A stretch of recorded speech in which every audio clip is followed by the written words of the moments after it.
Good morning and welcome to my Monday messages. And for those of you who perhaps don't know me, I'm Rebecca. I'm a holistic health coach, a homeopath, and a natural health advocate.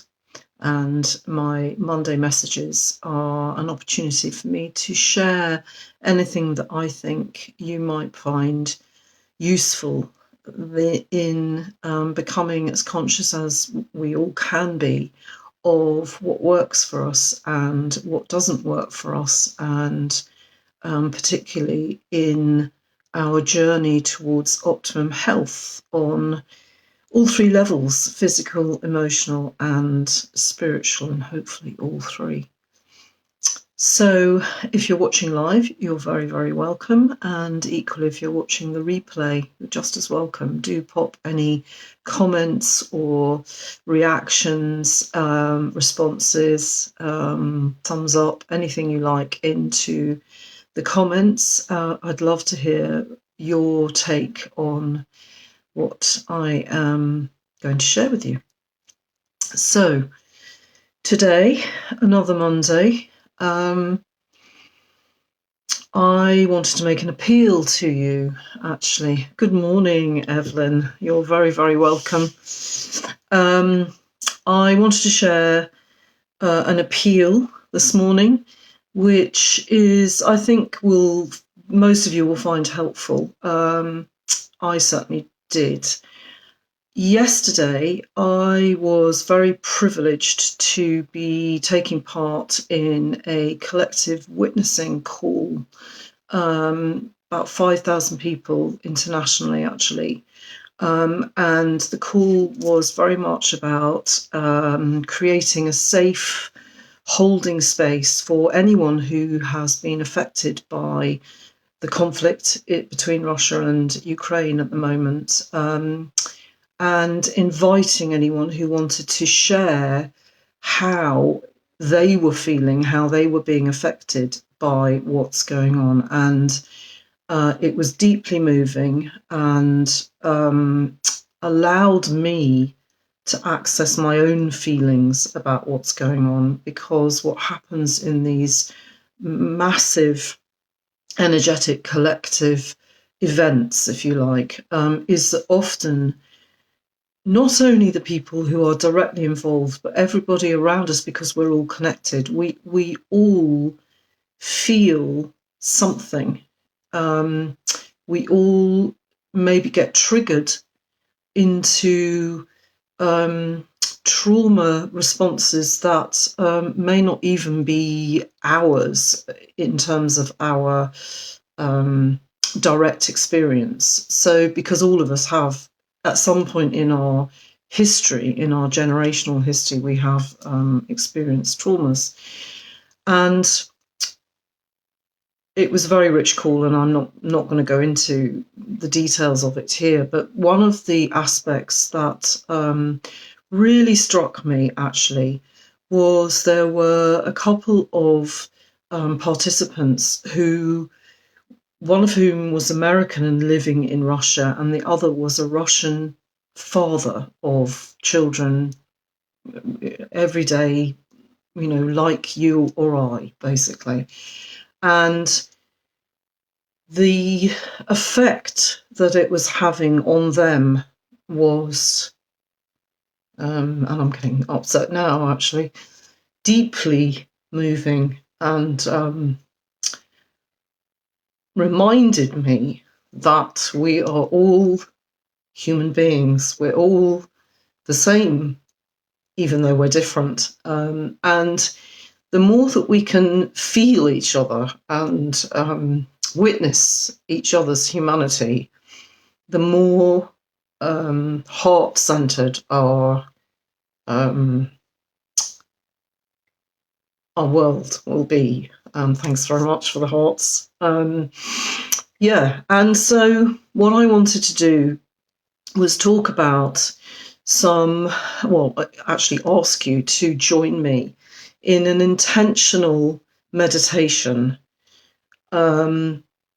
I probably will carry it on indefinitely, but if you could commit to at least the next week, it would be so beautiful. And I know that there's a number of people doing this, and there was a kind of building on a very dear friend and colleague and mentor of mine, Maura Geary, who is, I know, doing a similar thing in her own group. And we both know, because we've been given access to some research that was done and repeated many times, in the efficacy of a group meditation, especially when there's a common intention behind it.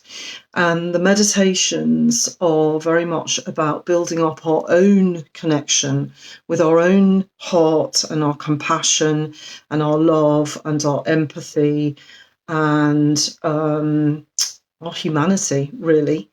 And not making any distinction between us and them, because we are all one.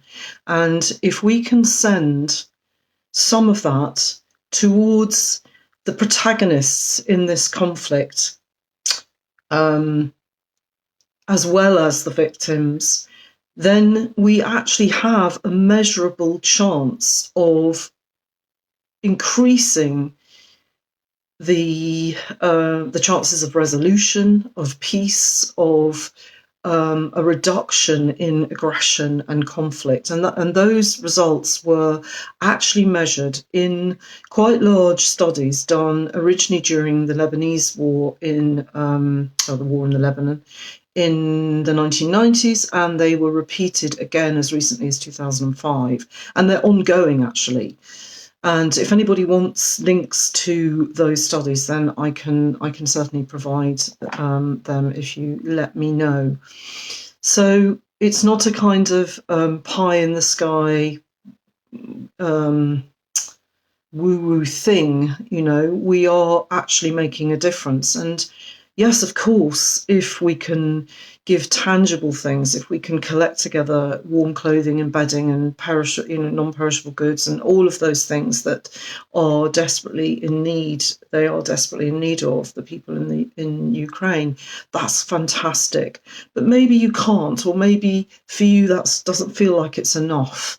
So actually joining hands across the globe and doing that intentional meditation every day, just for 10 minutes, it will make a difference. I really believe that, especially when we know that there are many other groups doing this worldwide. So, I just wanted to make an appeal for you to do that. And I've tried to make that as easy as possible by recording a meditation, a guided meditation, if you need a guided meditation.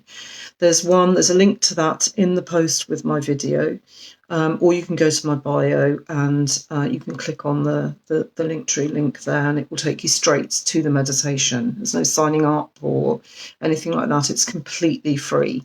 If you do like the meditation, though, there are other free meditations and videos available on my website. Again, there's a link in the post with this video. Equally, you don't have to use that meditation. You can use your own meditation. If you have a practice already, then just obviously building up your own heart-based feelings first, but then being able to send them out to, if you can, the Russian government, even Putin, because he's a human being, difficult as that might seem at the moment. If that's too difficult, there's too much resistance, then just sending it to Russia, to the people, because they need our compassion and our empathy, and they need to be seen, as well as the victims in Ukraine. And it might sound odd to be focusing on the protagonists, if you like, rather than the victims. I'm not saying either or, I'm saying both, actually. But it's a bit like holistic health, in my view. we can focus all our efforts on the symptoms of war, the results of war. And if we don't also focus on why that war is happening and who is instigating it, then it will continue.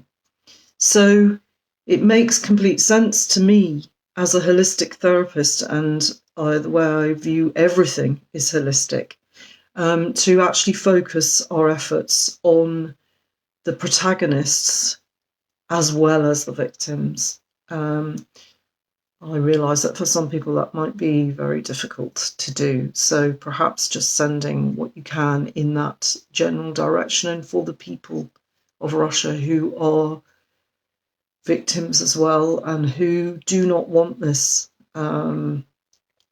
So, yeah, that was my message today, really, that I just wanted to have as many people as possible join me every morning, 8 a.m. I'm going to be doing it. It's 10 minutes maximum. It's free. It's intentioned, and we can make a difference. And that might help some of that feeling of powerlessness and feeling that there's nothing we can do, because we can and we will. And love and peace will win out. They will prevail. They are always stronger than hatred and fear. So thank you so much for listening. Thank you for your hearts, those of you who are watching, and I look forward to connecting with your heart at 8 o'clock every morning. Ev saying I'd love to join. Yes, fantastic. I should add, it's not going to be a live thing. I'm not going to do it live because I think lots of people have their own meditation practices already. So I'm just inviting you to find a space in your own home and just either follow along my guided meditation or to do your own, but just let's do it at the same time every morning if we can. So yes, and you can copy the link that I've provided for the guided meditation. You can copy and paste that into your browser if you find that easier to access every morning. But I'll put it up in my story regularly this week, and you can access it there. So thank you very much for listening, and yeah, thank you for your hearts, your warmth and your compassion. Have a wonderful week. Bye.